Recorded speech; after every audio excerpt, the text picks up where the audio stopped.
Olá, tudo bem? Continuando a nossa análise sobre esse importante instituto chamado prisão preventiva, vamos agora conversar sobre a adequação e proporcionalidade que devem estar presentes para sua autorização. O artigo 313, nesse ponto, é de suma importância. Diz o citado artigo: nos termos do artigo 312 deste Código, será admitida a decretação preventiva. Dois pontos. Então perceba que há necessidade de conjugação entre esses dois dispositivos legais, 312 e 313. O inciso 1 traz a seguinte previsão: nos crimes dolosos, punidos com pena privativa de liberdade máxima superior a 4 anos. Importante lembrar que no caso de medida cautelar, qualquer delas, é necessário a previsão, no mínimo, para o crime que está sendo analisado, de pena privativa de liberdade. Se não houver a pena em abstrato como privativa de liberdade, não há que se falar em aplicação de medida cautelar, qualquer delas. E, no caso da prisão preventiva, não basta a possibilidade da prisão como pena. Ainda temos esse parâmetro. A pena prevista deve ser superior a 4 anos. A pena máxima prevista deve ser superior a 4 anos. E por que tal previsão? Lembramos mais uma vez do princípio da homogeneidade, ou seja, deve haver uma coerência entre a aplicação da medida cautelar e eventual sentença condenatória posterior. É sabido que, em regra, a pena aplicada menor de 4 anos, ela possibilita o seu cumprimento em regime aberto. Ora, então seria uma incoerência alguém permanecer durante a instrução processual preso cautelarmente, mas uma vez condenado definitivamente cumprir a pena em liberdade. Há uma incoerência aí. Compreende? Inciso 2. Se tiver sido condenado por outro crime doloso, em sentença transitada em julgado, ressalvado o disposto no inciso 1 do caput do 64 do Código Penal. Ou seja, há necessidade também de se levar em consideração eventual reincidência em crime doloso, observando sempre a eventual existência do período chamado período depurador previsto no 64 do Código Penal, que é o lapso temporal de 5 anos após o cumprimento da pena, em que não há mais que se falar em reincidência. O inciso 3 do 313 nos diz que se o crime envolve violência doméstica, familiar, contra mulher, criança, adolescente, idoso, enfermo ou pessoa com deficiência, também é possível para garantir a execução das medidas protetivas de urgência. Então, se no caso concreto a ser analisado, estamos diante de violência no âmbito doméstico, que infelizmente é uma triste realidade em nossa sociedade, para se assegurar uma medida protetiva, então nós estamos diante de uma cautelar sendo utilizada para a aplicação de outras cautelares. Olha que interessante. Então, uma prisão preventiva para a garantia de medidas protetivas de urgência. Então, afastamento do lar não é suficiente, então que o agressor permaneça preso até que seja possível uma medida mais tênue, não tão grave quanto a restrição de liberdade. O parágrafo 1º, por sua vez, diz que também será admitida a prisão preventiva quando houver dúvida sobre a identidade civil da pessoa, ou quando esta não fornece elementos suficientes para esclarecer a sua identidade. É um requisito muito semelhante ao que é previsto na lei que trata da prisão temporária, ou seja, o indivíduo, uma vez preso em flagrante, por exemplo, ele não se identifica e não é obrigado a fazê-lo, porque ninguém pode ser obrigado a produzir prova contra si mesmo, e também não é encontrado com ele nenhum documento. Neste caso, é possível a prisão preventiva para que a autoridade policial consiga identificar o indivíduo, e se apenas esse for o motivo, uma vez identificado, de imediato ele deve ser solto, conforme previsto no parágrafo 1º. O parágrafo 2º nos diz que não é possível, não se pode decretar uma prisão preventiva com finalidade de antecipação de cumprimento da pena, conforme dito no primeiro vídeo. A prisão preventiva ela não tem caráter retributivo, ela não possui caráter punitivo. Por conta disso, não se admite a sua realização com a ideia de antecipar o cumprimento da pena. Esse parágrafo 2º é importante nós compreendermos que ele foi incluído pelo pacote anticrime, a Lei 13.964 de 2019. E ele surge após toda aquela sequência de decisões que discutiam a possibilidade do réu, uma vez condenado em segunda instância, começar o cumprimento, ou seja, o chamado cumprimento provisório da pena. Nós já sabemos que o Supremo Tribunal Federal já sedimentou o entendimento de que o cumprimento da pena só é possível após o trânsito em julgado de condenação criminal nos termos da Constituição Federal. Então, esse parágrafo 2º vem explicitar esse entendimento ao dizer que não há que se falar em prisão preventiva com o fim de antecipar o cumprimento da pena. Também não pode ocorrer, como diz o parágrafo 2º, como decorrência imediata da investigação criminal ou da apresentação ou recebimento da denúncia. Ou seja, não é porque iniciou-se uma investigação criminal que o simples fato deste início permitiria uma prisão preventiva. Da mesma forma, quando o órgão acusador, o Ministério Público, apresenta uma denúncia, ou mesmo o magistrado recebe esta denúncia, o simples fato de haver uma denúncia apresentada contra um indiciado ou o recebimento de uma denúncia contra um réu, isso não autoriza por si só a prisão preventiva. Eu preciso analisar a existência dos requisitos já mencionados no 312, combinados com o 313. E aqui vamos fazer uma análise sobre a possibilidade da prisão preventiva no caso de crimes culposos. Como nós vimos no inciso 1, nos é dito que para crimes dolosos, cuja pena máxima seja superior a 4 anos, é permitida a prisão preventiva. E crimes culposos? Nós temos aqui dois entendimentos. O primeiro vai me dizer, de forma taxativa, que não há exceção, ok? Simplesmente, com base no 313, inciso 1, não é possível se falar em prisão preventiva para crime culposo. Mas, porém, nós temos um entendimento também que compreende duas exceções que permitiriam a prisão preventiva em caso de crime culposo. A primeira exceção seria o parágrafo 1º do 313, ou seja, aquela possibilidade de prisão preventiva para a identificação da pessoa. Então, se uma vez presa, por exemplo, em flagrante, por conta de um crime culposo, vamos imaginar no trânsito, certo? E a pessoa ali não socorreu a vítima, enfim, e foi presa em flagrante. Em tese, seria possível essa prisão com base no parágrafo 1º, uma vez que, no caso concreto, não há como identificar a pessoa, ela não se identifica. Então, seria a primeira exceção. A segunda exceção, ou antes de entrarmos na segunda exceção, é importante enfatizar a Lei 12.037, que traz, de 2009, que traz ali situações onde a identificação criminal ela é possível. Porque sabemos que, em regra, conforme a Constituição Federal prevê, o civilmente identificado não pode ser submetido à identificação criminal. Então, esta lei mencionada, ela traz ali as exceções a essa garantia. A segunda exceção, que permitiria a prisão preventiva em caso de crime culposo, seria a aplicação do artigo 366, em caso de aplicação do artigo 366 do Código de Processo Penal. Ou seja, uma vez que o acusado, ele é citado por edital, ele não comparece e não constitui advogado, a previsão é de que esse processo permanecerá suspenso, sem prejuízo de, eventualmente, o magistrado decretar uma prisão preventiva. Lógico que a simples suspensão do processo, pelo fato do réu não ter sido citado, não compareceu, não constitui advogado, mesmo citado por edital, esse simples fato dessa suspensão não autoriza a prisão preventiva. Tanto é que a súmula 455 do STJ vai dizer que a decisão que determina a produção antecipada de provas com base no 366 deve ser concretamente fundamentada, não justificando unicamente um mero decurso do tempo, que se aplica também no caso da preventiva.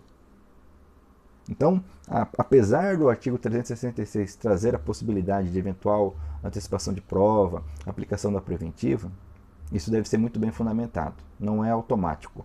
E para aqueles que entendem da possibilidade da preventiva para crimes culposos, o 366 seria uma autorizante, devidamente fundamentado com base nos requisitos do 312. Resumindo essa questão, com base no 313, inciso 1, não há que se falar em decretação de prisão preventiva, cabimento para crimes culposos. Esse é o entendimento daqueles que entendem pela impossibilidade, com base no 313, inciso 1, ponto. Porém, existe outra corrente que traz a possibilidade de duas exceções, uma com base no parágrafo 1º, ou seja, para identificar o agente, e com base no 366, quando o réu, citado por edital, ele não constitui advogado, não apresenta defesa. Então, seriam as duas exceções. Questão polêmica, questão interessante, prevalece, a princípio, pela impossibilidade da prisão preventiva para crimes culposos, uma vez que, por ser uma privação de liberdade, onde não há que se falar em punição ou retribuição, eu tenho que entender que a interpretação deve ser criteriosa. Não há que se falar em interpretações extensivas, ok? Superado essa situação, cabe enfatizar que para contravenções penais não há que se falar em prisão preventiva. Tanto o 312 como o 313 falam em crimes. Então, esse é o entendimento. Inclusive, trago aqui um julgamento do STJ, sexta turma, HC 437535, de 2018, que diz que não se pode decretar a preventiva do autor de contravenção penal, mesmo que ele tenha praticado o fato no âmbito de violência doméstica, e mesmo que tenha descumprido medida protetiva a ele imposta. Vale a pena a leitura desse julgado. Então, não há que se falar em prisão preventiva em caso de descumprimento ou prática de contravenção penal. Por sua vez, vamos falar agora sobre a vedação do 314, que de forma singela pode ser compreendido. A vedação da decretação se o juiz verificar pelas provas constantes dos autos ter o agente praticado o fato nas condições previstas nos incisos 1, 2 e 3 do 23 do Código Penal. Estamos falando aqui das excludentes de ilicitude. Então, uma vez que o juiz se depara com eventual situação de legítima defesa, estado de necessidade, exercício regular de direito, estrito cumprimento do dever legal, não há que se falar em aplicação de prisão preventiva. Superado este ponto, vamos falar sobre o recurso. Recurso cabível aqui. Em regra, uma vez que a decisão é favorável ao réu, caberá recurso para o órgão acusador, recurso em sentido estrito. Então, uma vez negada a prisão preventiva ou revogada a prisão preventiva, caberá recurso em sentido estrito. Por sua vez, havendo decisão contrária ao réu, determinando a prisão ou mantendo a prisão, não há que se falar em recurso, mas sim na impetração de habeas corpus para análise de eventual ilegalidade. Então, recurso em sentido estrito para a acusação, impetração de habeas corpus, enfatizando aqui, para aqueles que estão iniciando aí o estudo do processo penal, habeas corpus não é um recurso, é uma ação, é um remédio constitucional, ok? Revogação da prisão preventiva. A prisão preventiva, ela tem caráter precário. Nós sabemos que ela existe para a garantia do processo. Então, se as circunstâncias que autorizaram não mais existem ao longo da instrução, ela deve ser revogada. É o chamado caráter rebus sic stantibus, ou seja, eu devo analisar a situação conforme aquele momento. Se as circunstâncias já não mais existem, há que se falar em revogação. Daí que o artigo 316 nos diz que o juiz pode de ofício. Lembre-se que decretar de ofício jamais. Porém, revogar, o juiz pode, de ofício, a pedido das partes, revogar a prisão preventiva.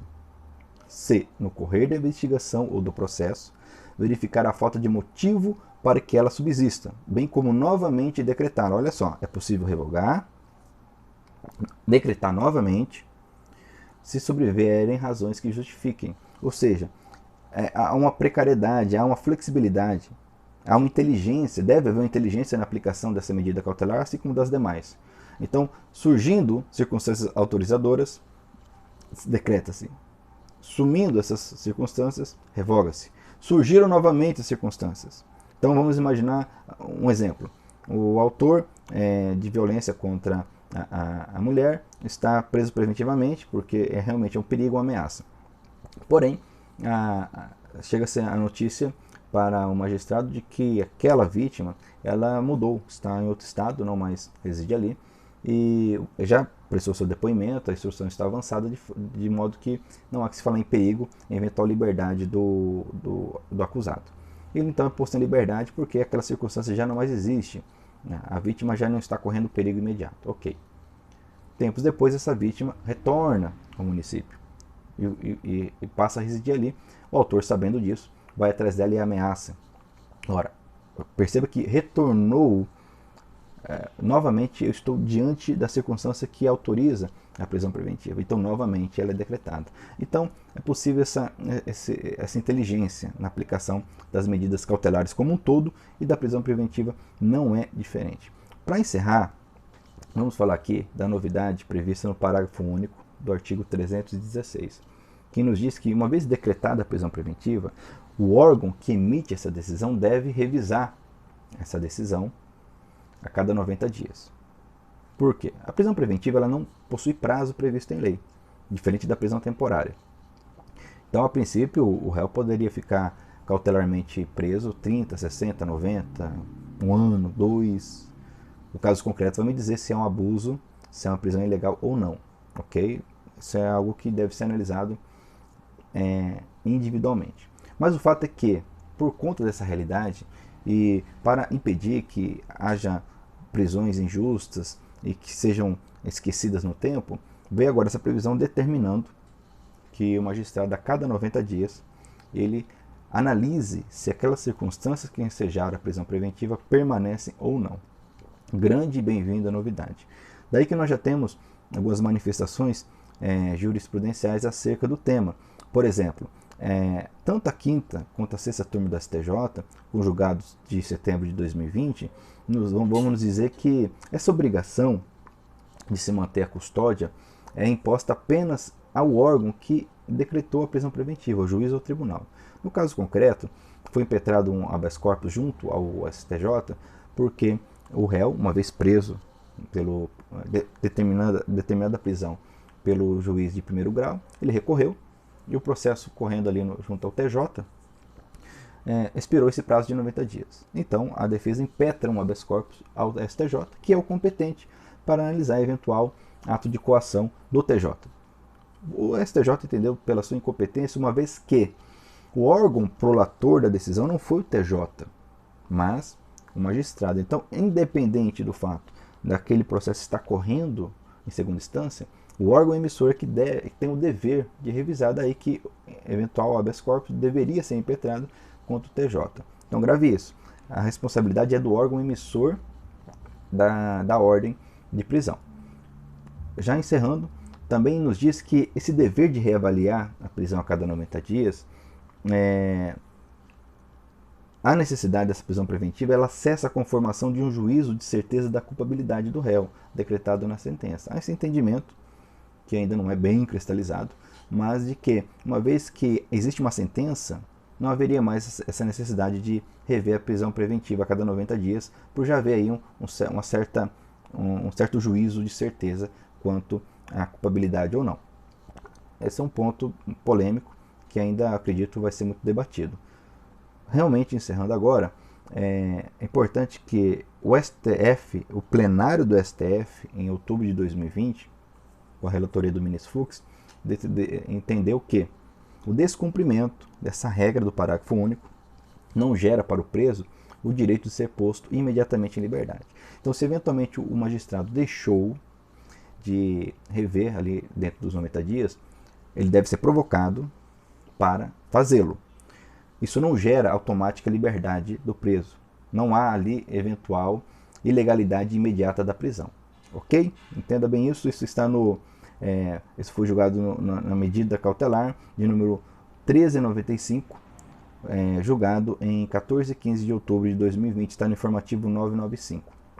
Bom, e com isso nós terminamos a análise desse instituto tão importante que é a prisão preventiva. Se você gostou desse vídeo, se você de alguma forma percebeu que o seu conhecimento foi foi aumentado, se você compreendeu melhor esse instituto, curta o vídeo, compartilhe, passe adiante, comente, isso é importante para nós que estamos compartilhando conhecimento, ouvir a sua opinião, o seu comentário, ok? E até o próximo vídeo, onde estaremos falando um pouco mais do processo penal. Até mais!